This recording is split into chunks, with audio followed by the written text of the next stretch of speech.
We know what Bitcoin is, a form of decentralized money that is not controlled by any government entity.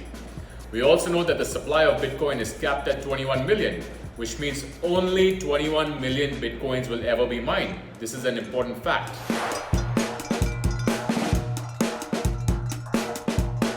When you think of mining, you probably think of expensive machinery in remote parts of the world and suit-faced workers with hard hats digging deep underneath the Earth's surface trying to find natural resources.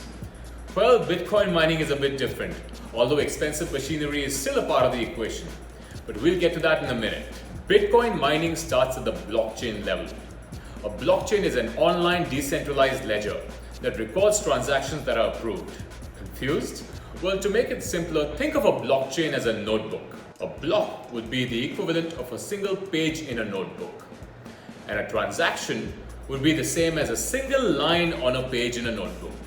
Now, all the users on the blockchain can read, write, and get updated on what's written in this notebook. Pretty simple, eh? Bitcoin miners aren't suit-faced humans working in mines, but a network of powerful computers in warehouses across the globe. These miners, or rather mining operations, add individual blocks to a blockchain by solving a complex mathematical puzzle, and in return, get a set number of Bitcoins as the reward for all their efforts. The miner that solves the puzzle first wins the reward, and the other users, or network of computers, or nodes on a blockchain, need to verify that the puzzle has been solved correctly.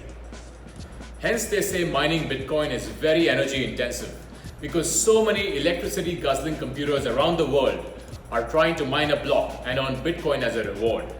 This mechanism is also known as proof of work. Miners are literally showing proof that they've done the work to receive the reward by solving that complex mathematical puzzle. Unlike the early days where you could use your home computer to mine Bitcoin, mining today is an expensive affair and requires specialized hardware like ASICs chips that cost several $1,000s.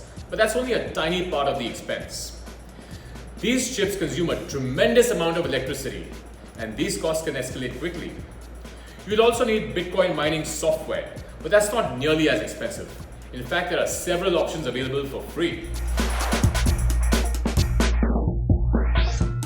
The mining mechanism is set up in such a manner that it takes about 10 minutes to mine a single block.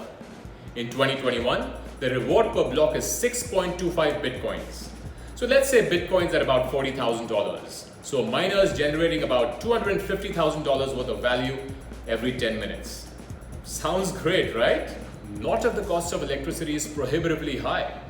In India, the average cost of state electricity ranges from 5.5 rupees to 7 rupees.